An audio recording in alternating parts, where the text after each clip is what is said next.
శిలాతలం ప్రాప్య యథామృగేంద్ర. క్రమక్రమంగా తిండి తిన్నాక బండరాతి మీద పడుకున్న మృగరాజులా ఉన్నాడు ఆయన. మొదట్లో వేగంగా ఆకాశానికి వచ్చి తర్వాత వేగం తగ్గించాడు. వేగంగా వెళ్ళిపోతే త్రయోదశి నాడు చంద్రుడు తెల్లవారుజామున అస్తమించాలి. అందుకని వేగం తగ్గించి కొంచెం మందకొడిగా భోజనానంతరం బండరాయి మీద పడుకున్న సింహంలాగా కొంచెమే ఆకాశంలో కదులుతున్నాడు. హనుమంతునికి ఎక్కువసేపు వెన్నెల చూపించడం కోసం. ఆ సమయంలో మహావీరులైన రాక్షసులంతా బుద్ధి ప్రధానాన్, రుచిరాభిధానాన్, సంశబ్దదానాన్, జగతఃప్రధానాన్, నానా విధానాన్, రుచిరాభిధానాన్ దదర్శ తస్యాం పురి యాతుధానాన్. యాతుధానులు అంటే రాత్రిపూట తిరిగేవాళ్ళు రాక్షసులు. ఈ రాక్షసులు మంచి తెలివైన వాళ్ళు.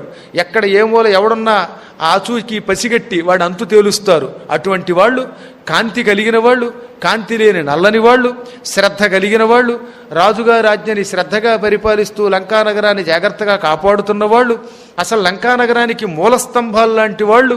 ఇటువంటి రకరకాల కాంతులతో బట్టలు ధరించక గోచీగుడ్డలు పెట్టుకోక నెత్తి మీద ముసుగులు వేసుకోక ఆయుధాలతో వాహనాలతో లంకానగరం అంతా ఈ చివరి నుంచి ఆ చివరి వరకు బహుపరాక్కంటూ కాపలా కాస్తున్నారు. అటువంటి మహావీరులైన రాక్షసుల్ని చూశాడు. క్రమంగా ముందుగా కుంభకర్ణుడి ఇంటికి వెళ్ళాడు. ఇల్లంతా గాలించాడు. నిద్ర తప్ప అక్కడ ఎవడు ఏం కనపడ్డంలా, గుర్రులే.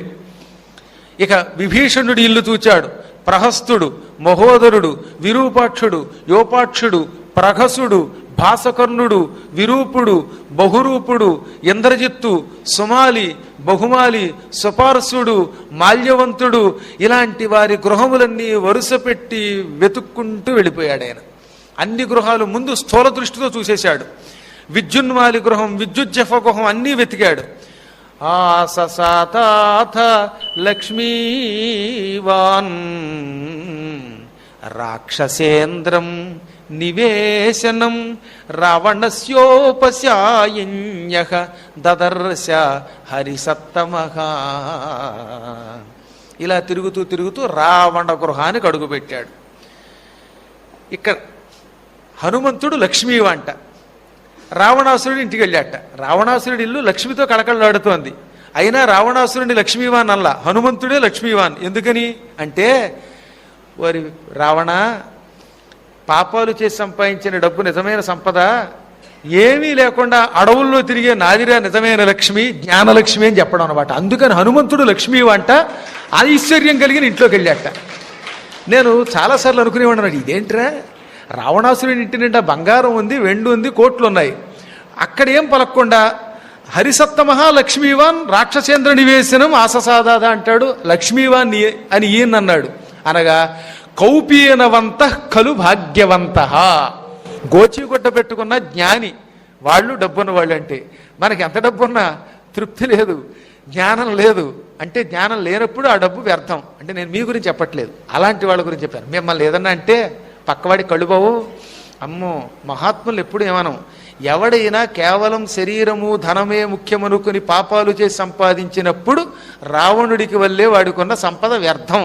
అప్పుడు ఏమీ లేని సామాన్యుడు కోతి కూడా గొప్పవాడవుతాడనమాట. ఈ మహానుభావుడు రావణ గృహం అంతా వెతికాడు. రావణాసురుని దగ్గర రకరకాల భంగిమలలో నిద్రిస్తున్నటువంటి వీరాధి వీరుల్ని చూశాడు. రావణుని అంతఃపురంలో ఉన్న స్త్రీలని చూచాడు. అక్కడి నుంచి మొదటిసారి మామూలుగా చూశాడండి. తర్వాత చూసినప్పుడు ఆయన కొంత అనుమానం వస్తుంది. ఇక్కడి నుంచి పుష్పక విమానం దగ్గరికి వెళ్ళాడు.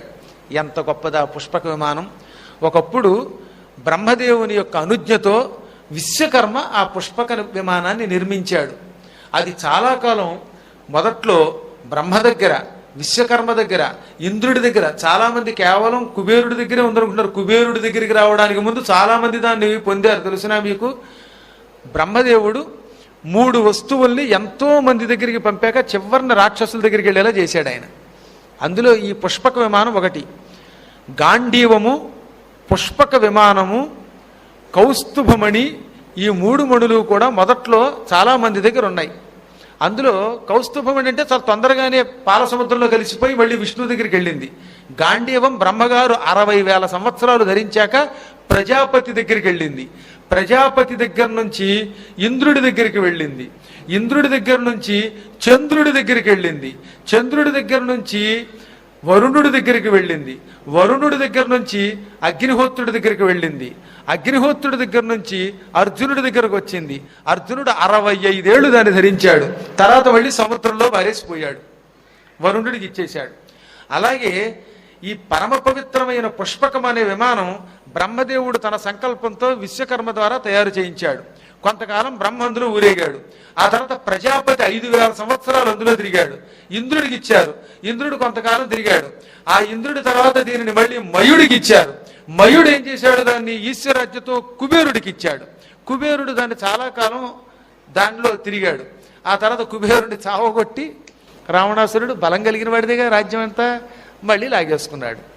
రావణాసురుడు తెచ్చాక తిరిగి అది రాముణ్ణి అయోధ్యలో దింపి కుబేరుడి దగ్గరికి వెళ్ళిపోతుంది అనమాట. చెట్టు చివరికి కుబేరుడికి అది పరమైపోయింది. ఇప్పుడు ప్రస్తుతం కుబేరుడి దగ్గర ఉంది.